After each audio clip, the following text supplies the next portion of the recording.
எல்லோருக்கும் வணக்கம். நம்மளுக்கு லக் அப்படின்னு இருந்ததுன்னா தொடர்ந்து மார்க்கெட் ஏறுங்க நண்பர்களே, இல்லைன்னா கும்பா குட்டின்ட்டு போக வேண்டியதான். இன்னைக்கு பார்த்தீங்கன்னா பல நாட்கள் சரிவுக்கு பிறகு 82 பாயிண்ட் நிஃப்டி ஏறி இருக்கு. இதுக்கு முன்னாடி இப்படித்தான் தொடர்ந்து ஒரு 10-15 நாட்கள் சரிவடைஞ்சிட்டு ஒரு ரிவர்சல் என்பது மார்க்கெட்டில் விழுந்தது. யாருமே அதை டிஸ்டர்ப் பண்ணலையே. தொடர்ந்து அவன் பாட்டுக்கு ஒரு 2000 பாயிண்ட் ஏறிட்டான். அதுக்கப்புறம் இப்போ தொடர்ந்து அதே மாதிரி ஒரு 7-8 நாள் மார்க்கெட் என்பது அதனுடைய ட்ரெண்ட் என்பது சரிவடைஞ்சு தான் வந்திருக்கு. இப்போ மறுபடியும் ஒரு ரிவர்சல் அப்படின்றது விழுகுதா அப்படின்ற ஒரு எதிர்பார்ப்பு பல ட்ரேடர்களுடைய மத்தியில் வந்திருக்கு.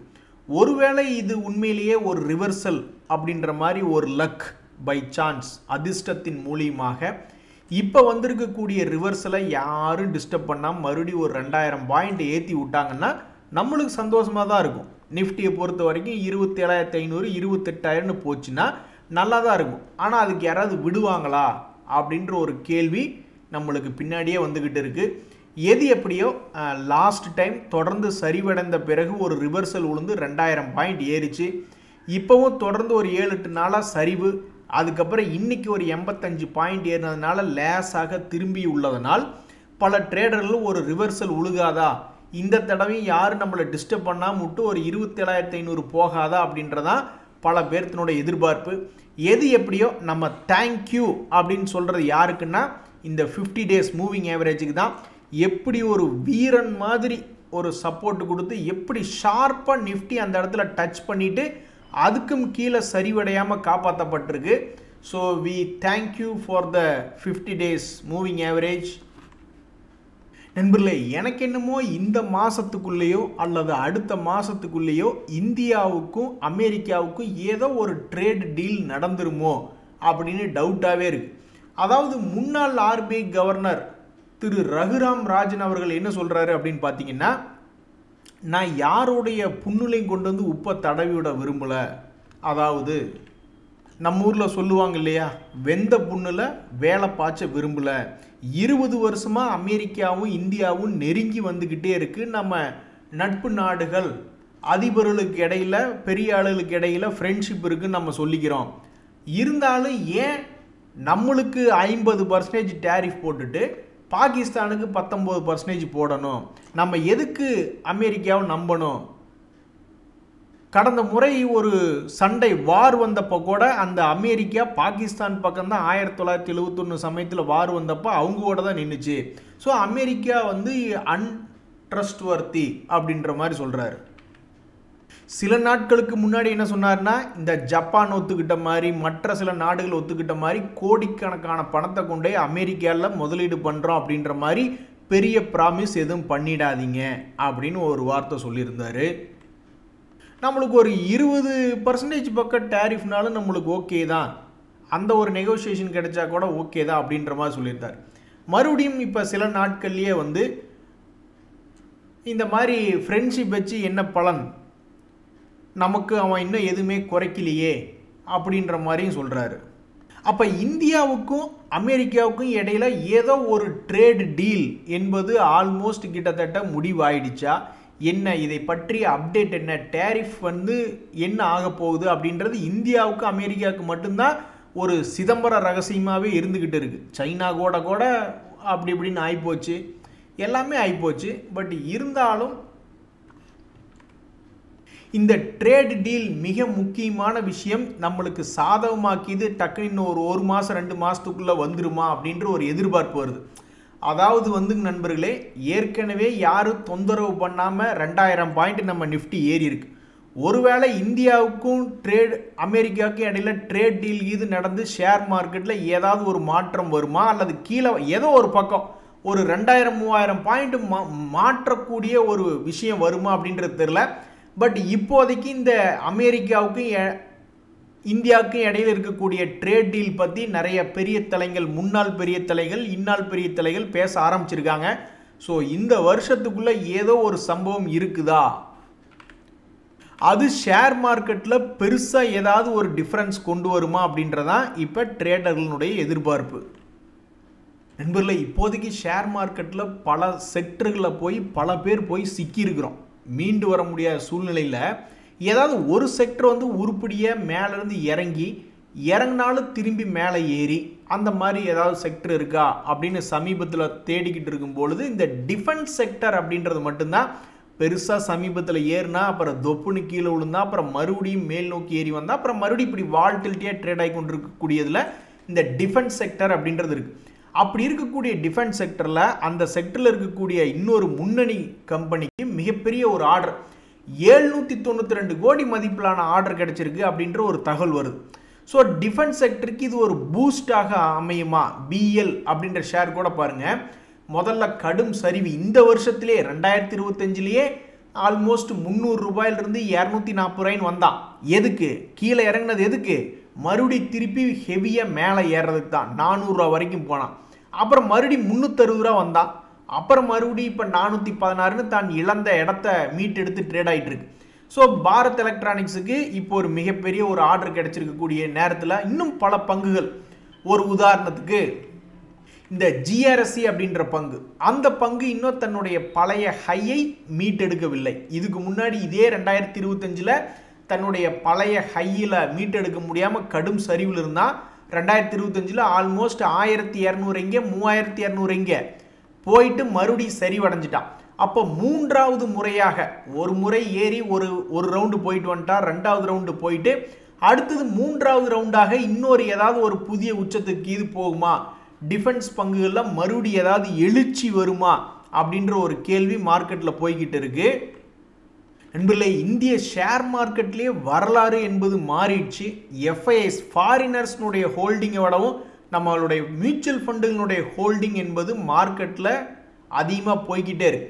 ஸோ நம்ம மியூச்சுவல் ஃபண்டுகளுடைய ஹோல்டிங் என்பது தற்போது 70 லட்சம் கோடியாக நம்மளுடைய மார்க்கெட்டில் இருக்குது. அதாவது பல்வேறு ஷேர் மார்க்கெட்டினுடைய இன்ஸ்ட்ருமெண்ட்ஸ் மற்றும் சில இன்ஸ்ட்ருமெண்ட்ஸ் எல்லாம் மொத்தமாக கணக்கெடுத்து பார்க்கும்போது மியூச்சுவல் ஃபண்டுகள் மெயின்டைன் பண்ணக்கூடிய அசட் அண்டர் கஸ்டடி என்பது 70 லட்சம் கோடி அப்படின்றது ஆகும். ஒரு வருஷத்துக்கு ஏவரேஜாக 0.25% அவங்களுக்கு ஒரு சார்ஜ், ஏஎம்சியினுடைய சார்ஜ்னு போட்டால் கூட எவ்வளவு வருமானம் அந்த கம்பெனி வச்சுருக்கிறவங்களுக்கு கிடைக்குது பார்த்தீங்களா நண்பர்களே. இப்போவே இப்படின்னா ஆக்சுவலாக இந்த 70 லட்சம் கோடியே வந்து 10 லட்சம் கோடியிலிருந்து கொஞ்சம் கொஞ்சமாக ஏறி வந்தது. ஸோ அப்போ இருந்த வருமானம் ஏற்கனவே அவங்களுக்கு ஓரளவுக்கு இம்ப்ரூவ் ஆகி வந்துடுச்சு. இனி எதிர்காலத்தில் இப்போ இருக்கக்கூடிய ஒவ்வொரு ஷேர்களும் 5 மடங்கு 10 மடங்கு எப்பாவது ஒரு காலத்தில் எதிர்காலத்தில் ஏறிட்டான்னு வச்சிங்களேன், அப்போ அவங்களுக்கெல்லாம் இப்போ பிடிச்சிருக்கிற கிளைண்ட்டுகளே போதும். நண்பர்களே, இன்றைக்கி நம்மளுடைய மார்க்கெட்டையே ஷேக் பண்ணுற மாதிரி வந்திருக்கக்கூடிய நியூஸ் என்ன அப்படின்னு பார்த்தீங்கன்னா, இந்த Lenskart IPO grey market premium எல்லாம் 10% மேலே இது லிஸ்டிங் கெயின் வந்து கிடைக்குமா அப்படின்ற எதிர்பார்ப்பெல்லாம் போயிட்டு இருந்தது. கடைசியில் கழுத தேஞ்சு கட்டெரும்பான குறையாக வெறும் 2% 1% அப்படின்ற மாதிரி லிஸ்டிங் கெயினில் வந்து ட்ரேட் ஆகிக்கிட்டு இருந்தது இன்றைக்கி இந்த லென்ஸ்கார்ட். ஸோ ஏன் லென்ஸ்கார்ட் ஐபிஓ ஃபெயில் ஆகிருக்கு அப்படின்னா, மக்களுக்கு அந்த பங்கினுடைய ஃபைனான்ஷியல் பர்ஃபார்மன்ஸ் சமீபத்தில் ஒரு தடவை லாஸ் மேக்கிங்காக இருந்தாங்க, அப்புறம் மறுபடியும் ப்ராஃபிட் மேக்கிங் வந்திருக்காங்க. என்னடான்னு போய் எடுத்து பார்த்தா அதர் இன்கம்லேருந்து வந்த பணத்தை வச்சுக்கிட்டு பெருசாக இன்கம் மாதிரி காமிச்சாங்க. அந்த மாதிரிலாம் நிறைய தகவல்கள் இருந்ததுனால, அதுவும் இல்லாமல் இந்த லென்ஸ்கார்ட் ஐபிஓன்னு இல்லை, சமீபத்தில் ஐபிஓனுடைய கிரே மார்க்கெட் ப்ரீமியம் 10% 15% காட்டினான்னா அதை நம்ப முடியாத லெவலில் தான் இருக்குது. 5% 10% காட்டுறானுங்க. மார்க்கெட் சரியில்லைன்னா அந்த பணமும் இல்லாமல் வந்து நஷ்டத்தில் ட்ரேட் ஆகிட்டு இருக்கு. அதுதான் லென்ஸ்கார்ட் ஐபிஓ. அதாவது முதல்ல இந்த கிரே மார்க்கெட் ப்ரீமியத்தினுடைய நம்பகத்தன்மை போய்விட்டது தான் இந்த லென்ஸ்கார்ட் ஐபிஓ வந்து நஷ்டத்தில் லிஸ்டாக இருக்குது முதல் முக்கிய காரணம். அவன் கிரே மார்க்கெட் ப்ரீமியம்லேயே ஒரு -2% தான் வந்து லிஸ்ட் ஆகும், அல்லது +2 தான் வந்து லிஸ்ட் ஆகுன்னா பாதி பேர் அப்ளையே பண்ண மாட்டாங்களே.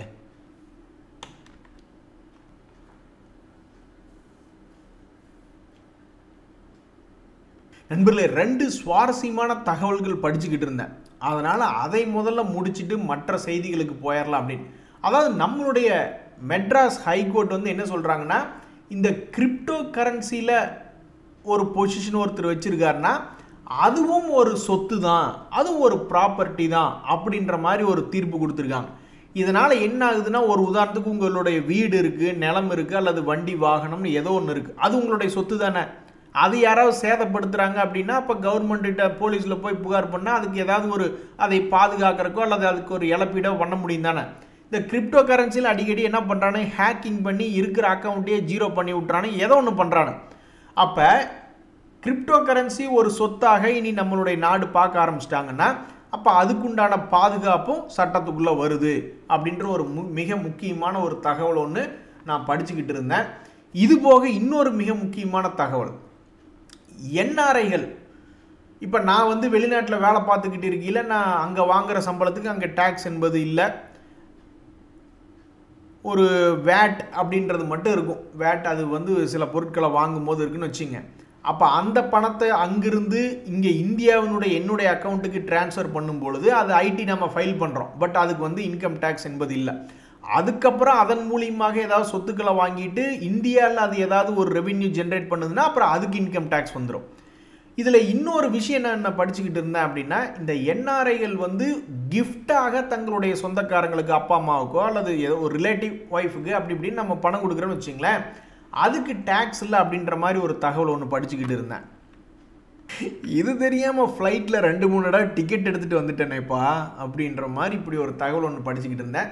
ஸோ இது போன்ற சில ரூல்ஸ் வந்து யாராவது எக்ஸிஸ்டிங் என்ஆர்ஐஸ் யூஸ் பண்ணிக்கிட்டு இருக்கீங்க அப்படின்னா அதை எப்படி உபயோகப்படுத்துறீங்க அப்படின்றத தெரியப்படுத்திங்கன்னா பல பேர் என்ஆர்ஐஸ் இந்த வீடியோ பார்க்குறவங்களுக்கெல்லாம் அது ஒரு உதவிகரமாக இருக்கும். நண்பர்களே, இன்னொரு மிக முக்கியமான செய்தி, அதாவது நீங்கள் எத்தனை ஷேர்களை தான் கண்டுபிடிச்சாலும் சரி, ஒருவேளை இவன் திரும்புவானோ, ஏதாவது ஒரு காரணம் உங்கள் மனசுக்குள்ளே ஏதாவது ஒரு காரணம் இருக்கும், அந்த காரணத்தை வச்சுக்கிட்டு இவன் திரும்புவானோ கீழே வருவானோ அப்படின்னு நீங்கள் மனசுக்குள்ளே நினச்சிக்கிட்டு இருந்தாலும், எத்தனை கண்டுபிடிச்சாலும் மார்க்கெட் அவனை என்னைக்கு கரெக்டான ப்ரைஸுக்கு கொண்டு போகணும்னு நினைக்குதோ அன்னைக்கு தான் அதில் ஒரு சந்தோஷம் என்பது வரும். அதாவது இந்த ஜேஎஸ்டபிள்யூ எனர்ஜி அப்படின்ற பங்கு மிக நீண்ட காலமாக ஒரு குறிப்பிட்ட இடத்துலையே சுற்றி கொண்டிருக்கக்கூடிய ஒரு பங்கு தான் இந்த ஜேஎஸ்டபிள்யூ எனர்ஜி. இதுக்கு முன்னாடி இந்த பங்கினுடைய விலையெல்லாம் 800 ரூபா கிட்ட இருந்தது. இது எப்படா 200 டேஸ் மூவிங் ஆவரேஜுக்கு மேலே வரும், வடக்குப்பட்டி ராமசாமி எடுத்து வை என் பணத்தை அப்படின்னு பல பேர் கலெக்ட் பண்ணலாம். அதாவது 200 டேஸ் மூவிங் ஆவரேஜுக்கு மேலே ஏறி ஸ்ட்ரென்த்தாக இருந்து கொஞ்சம் கொஞ்சமாக ஸ்ட்ரென்த் ஆகி மேலே வந்துச்சுன்னா போட்ட பணம் திரும்ப வந்துருமே அப்படின்னு பல பேர் காத்து கிடக்கிறாங்க. இருந்தாலும் அவன் இன்னும் பெருசாக ஸ்ட்ரென்த் ஆகி வரமாட்டேங்கிறான். இப்படி இருக்கக்கூடிய நேரத்தில் நான் ஒரு பிஸ்னஸ் நியூஸ் ஒன்று பார்த்துக்கிட்டு இருந்தேன். இந்த ஜேஎஸ்டபிள்யூ எனர்ஜி அப்படின்ற பங்கில் என்ன ஒரு செய்தி அப்படின்னா, அவங்களுடைய ஒரு சோலார் ப்ராஜெக்ட் வந்து சக்ஸஸ்ஃபுல்லாக கமிஷன் பண்ணியிருக்கோம் அப்படின்ற ஒரு தகவல் ஒன்று படிச்சுக்கிட்டு இருந்தேன். இன்னைக்கு தேதி பொறுத்த வரைக்கும் அந்த பங்கை வந்து பெருசாக அந்த நியூஸ் அசிச்சு பார்க்கல. எதிர்காலத்திலேயே இந்த பிஸ்னஸ் அப்டேட் ஏதாவது ஒரு வகையில் அந்த ஷேருக்கு ஒரு ஊக்கம் அளிக்குதா இல்லையா அப்படின்றது பொறுத்திருந்து பார்க்கணும். அதே மாதிரி தான் இந்த ட்ரேடர்களுக்கு இந்த பங்கு சிக்கிச்சா அல்லது இந்த பங்கு கிட்ட போய் இந்த ட்ரேடர்கள் சிக்கிட்டாங்களா அப்படின்றது சில நாட்களுக்கு பிறகு தான் தெரிய வரும். ஸ்வான் கார்ப் லிமிடெட் அப்படின்ற ஒரு பங்கு, அதில் வந்து எக்ஸ்சேஞ்சுகள் கேட்குறாங்க. அதாவது இவன் கரெக்டாக அந்த முக்கியமான இடத்துல டிரான்சாக்ஷன் நடந்துக்கிட்டு இருக்குது. இப்போ எக்ஸ்சேஞ்சுகள் கேட்குறாங்க, எதனால் வந்து திடீர்னு உங்களுடைய கம்பெனியினுடைய ஷேர் ப்ரைஸில் அதிகமான வால்யூம் ட்ரேட் ஆகிருக்கு அப்படின்ட்டு. ஸோ ஏதோ ஒரு இன்ட்ரெஸ்ட் மார்க்கெட்டில் இந்த பாயிண்டில் வந்திருக்கு. ஸோ அது வந்து இந்த பங்கை திருப்பி கீழே அனுப்புறக்கா அல்லது மேலே வர்றக்கா, யார்கிட்ட சிக்கியிருக்காங்கன்னு தெரில. இந்த பங்கை நம்பி எடுத்த ட்ரேடர்கள்கிட்ட இந்த ஷேர் சிக்கி அவங்களுக்கு லாபம் தரப்போகுதா, அல்லது இந்த பங்குகிட்ட சிக்கிக்கிட்டு அது கும்பா குட்டி ஆகிறத பார்க்க போகிறாங்களா அப்படின்றது தெரில. ரொம்பவுமே சென்டர் பாயிண்டில் இருக்கக்கூடிய இந்த பங்கில் ஒரு வால்யூம் என்பது நடந்திருக்கு. அது நல்லதுக்கா கெட்டதுக்கா அப்படின்றது சில நாட்கள் கழித்து எடுத்து பார்க்க தான் தெரிய வரும். இன்னைக்கு தேதியில் ரொம்ப ஃபோக்கஸில் இருக்கக்கூடிய பங்குகள், குறிப்பிட்ட சென்டர் ஸ்டேஜில் இருக்கக்கூடிய பங்குகள் எது அப்படின்ற லிஸ்ட்டில் இந்த ஸ்வான் கார்ப் லிமிடெட் அப்படின்றது வருது. அதாவது நண்பர்களே, ஒரு நாணயத்துக்கு 2 பக்கம் இருக்குன்னு வச்சுங்க. ஒரு நாணயத்தை சுண்டி விட்டா பூவா தலையா அப்படின்றது ரொம்ப ஈஸி. 2 விஷயந்தான், ஒன்றா இது வரும் இல்லைன்னா அது வரும் அப்படின்ற பொழுது நிறைய பேர்த்துக்கு ப்ராபபிலிட்டி இன்க்ரீஸ் ஆகுது. அது 2000 ஷேர் 3000 ஷேர் இருக்குது, அதில் ஒரு 200-300 ஷேர் இப்படி முக்கியமான இடத்துல வந்து நிற்கிறானுங்கன்னா, அப்போ நீங்கள் ஒரு விஷயத்தை வந்து இது ஏறுதா இல்லையா அப்படின்னு யோசிச்சிங்கன்னா கிட்டத்தட்ட 200-300 பங்குகள் இந்த மாதிரி ஒரு முக்கியமான ப்ராபபிலிட்டியில் வந்து நிற்கிது. ஸோ அப்போ அந்த 200 தடவை சான்ஸில் நீங்கள் சொல்கிற அந்த ஒரு சான்ஸ் நடக்கணும். எவ்வளவு கஷ்டம் பார்த்தீங்களா? அப்போ 200க்கு 200 எடுத்து வச்சுருந்தா எவனாவது ஒருத்தர் 2 டெய்லி ஏறுவதோ இறங்குவதோ நடக்கும்தான், இல்லை நான் சொல்லலை. அந்த 200ஐயும் பிடிக்கிறதுக்கு யார்கிட்டயாவது பணம் இருக்குமா? ஃபர்ஸ்ட் ஆஃப் ஆல் சரி, அப்படியே அந்த 200 பிடிச்சி எவனோ ஒருத்தர் 2 ஒரு 10%, 5% ஒரே நாளில் ஏறிட்டானே வச்சுக்கோமே. அப்போ மீதி 199 பேர் லாக் ஆயிடுவான். அப்புறம் அந்த லாக்லேருந்து எப்போ ரிலீஸ் ஆகுறது? அதனால் ஷேர் மார்க்கெட் வந்து ரொம்ப ஈஸி அப்படின்றதெல்லாம் கிடையவே கிடையாது. அதே மாதிரி ஷேர் மார்க்கெட்டில் நீங்கள் கண்டுபிடிச்ச ஷேர் ஏறவே இல்லையே அப்படின்னு நீங்கள் வருத்தப்பட்டுக்கிறதும் ஒரு நியாயமற்றது. 2000 பேர் இருக்கான், அல்லது 200 சான்ஸ் இருக்கக்கூடிய இடத்துல நீங்கள் ஒருத்தரை பற்றி யோசிக்கிறீங்க. அது நடந்ததுன்னா நீங்கள் எவ்வளவு பெரிய ஆள் தெரியுமா? ஸோ நீங்கள் நினச்சது மார்க்கெட்டில் நடக்கலை அப்படின்றதான் நார்மல். நீங்கள் நினச்சது நடந்துருச்சுன்னா நீங்கள் ஒரு அப்நார்மல் பர்சன். என்னடா கொஞ்ச நாளாக செய்திகளையே காணோம் அப்படின்னு பார்த்துக்கிட்டு இருந்தோம். செய்திகள் வந்தால் தானே அது நல்ல செய்தியா கெட்ட செய்தியா அப்படின்றது நம்ம பிரித்து பார்க்க முடியும். செய்தியே காணாமல் இருந்தால் அப்புறம் என்ன பண்ணுறதுன்ற மாதிரி இருந்த சமயத்தில் ஸ்விக்கி அப்படின்ற கம்பெனியிலேருந்து ஒரு நியூஸ் ஒன்று படிச்சுக்கிட்டு இருந்தேன். இந்த மாதிரி எங்களுடைய இன்வெஸ்டர் மீட்டிங்ஸ்னுடைய ஷெட்யூலுங்க அப்படின்னு சிலர் ஷேர் பண்ணியிருந்தாங்க. இன்றைக்கி கூட பார்த்தீங்கல்ல, மார்கன் ஸ்டான்லின்னு நினைக்கிறேன், ஏதோ ஒரு அறிவிப்புக்கு பிறகு தான் நம்மளுடைய மார்க்கெட் இன்றைக்கி காலையில் நல்லா இருந்தது. கோல்ட்மேன் சாக்ஸ். ஸோ இவங்களுடைய மீட்டிங் வந்து யார் கூட இருக்குது அப்படின்னு பார்த்தீங்கன்னா Morgan Stanley, JP Morgan, Anand Rathi கூட இருக்குது.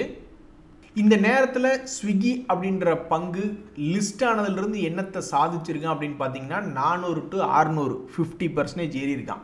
அப்புறம் 600 to 300 50% இறங்கியிருக்கான். இன்னும் இவ்வளோ நாணயஸ்தனாக இருக்க, ஏறினது 50%, இறங்கினது 50% ரொம்ப நாணயஸ்தனாக இருக்கே அப்படின்ட்டு. அப்புறம் மறுபடியும் 300லேருந்து 450 மறுபடியும் ஒரு நாணயஸ்தனான வேலையை பார்த்துருக்கான். அப்போ மறுபடியும் இப்போ 500லேருந்து 250 இது வரப்போகிறானா என்ன அப்படின்றது தெரில. ஸோ இப்போ வரைக்கும் அவன் ஒரு நாணயஸ்தனாக இருந்திருக்கக்கூடிய இந்த வேலையில் 200 days மூவிங் ஆவரேஜுக்கு கீழே இருக்கக்கூடிய இந்த நேரத்தில் இந்த மாதிரி அனலிஸ்டுகளோட மீட்டிங் இருக்குது அப்படின்ற இன்ஃபர்மேஷனை எக்ஸ்சேஞ்சில் தெரிவிச்சிருக்காங்க. ஸோ இந்த பங்குக்கு அந்த தகவல் வருகின்ற நேரத்திலையோ அல்லது நடக்கின்ற நேரத்திலையோ அல்லது சில நாட்கள் கழித்து அதுக்கப்புறம் வரக்கூடிய ஏதாவது ஒரு அனௌன்ஸ்மெண்ட்டுகள்னாலேயோ ஏதாவது ஒரு மாற்றம் இருக்குமா அப்படின்ற ஒரு கேள்வி இந்த ஸ்விக்கி லிமிடெட் ஷேர் வச்சுருக்கிறவங்களுக்கு வருது. நண்பர்களே, உங்களுக்கு ஞாபகம் இருக்கா, இந்த நசாரா அப்படின்ற பங்கை வந்து ஜீரோதா பிரதர்ஸ் வந்து எடுத்திருந்தாங்க. அதுக்கப்புறம் அந்த பங்கு வந்து மிகப்பெரிய அளவில் ஒரு வளர்ச்சி குடிச்சு தன்னுடைய பழைய ஹையை மீட்டெடுத்துச்சு. அதுக்கப்புறம் என்ன பிரச்சனை அப்படின்னு பார்த்தீங்கன்னா, ஏதோ நியூஸ் நான் படிச்சுட்டு இருந்தால் ஞாபகம், அதாவது ஆன்லைன் கேம்ஸ் வந்து பணத்தை வச்சு ஆடக்கூடாது அப்படின்ற மாதிரிலாம் ஏதோ ஒரு தகவல் படிச்சுட்டு இருந்தால் ஞாபகம் எனக்கு. ஸோ கேம்ஸ் ஓரியன்டாக இருக்கக்கூடிய செக்டரில் இருக்கக்கூடிய இந்த கம்பெனி அந்த நியூஸ் வந்ததுக்கப்புறம் கடும் சரிவு அடைஞ்சிட்டான். ஸோ அந்த நியூஸ்னுடைய இம்பேக்ட் இவ்வளவு தூரத்துக்கு பாதிச்சிருக்கு. அதுக்கப்புறம் எதுவும் பாதிப்பு அந்த பங்கில் வரல. அந்த நியூஸுக்கு உண்டான பாதிப்பு கும்பா 100 ரூபாய் ஒரு ஷேருக்கு 100 ரூபாய் என்பது போல் இறங்கி போச்சு. பாவம், 360 இங்கே 260 இங்கே. ஸோ அந்த நியூஸ் வந்து பேடாக மார்க்கெட் எடுத்துக்கிட்டு ஒரு ஷேருக்கு 100 ரூபாயை கும்பா பாட்டு பாடி விட்டுட்டு இப்போ அதே லெவலில் தான் ட்ரேட் ஆகிட்டு இருக்கான். இப்படி இருக்கக்கூடிய இந்த நசாராவில் வந்து என்ன ஒரு செய்தினா, அதே மாதிரி அவங்களுடைய அனலிஸ்ட் மீட்டிங் சம்மந்தப்பட்ட ஒரு பிஸ்னஸ் தகவலை வெளியிட்டிருக்காங்க. இனி இந்த பங்குனுடைய மூவ்மெண்ட் எப்படி இருக்குதுன்னு தொடர்ந்து பார்க்க தான் வேணும். அதே மாதிரி இந்த ஸ்ரீராம் சில்க் வந்து 4 ரூபாய் டிவிடெண்ட் கொடுக்கக்கூடிய ஒரு கம்பெனி, இன்ட்ரீம் டிவிடெண்ட். இந்த சமயத்தில் இவங்க இது கீழே இருப்பானோ அப்படின்ற மாதிரி பார்த்துக்கிட்டு இருந்தா இந்த வருஷத்தினுடைய உச்சத்தில் போய் உட்காந்துக்கிட்டான். எத்தனை ரவுண்ட் அடிச்சிருக்கான் பார்த்தீங்களா நண்பர்களே.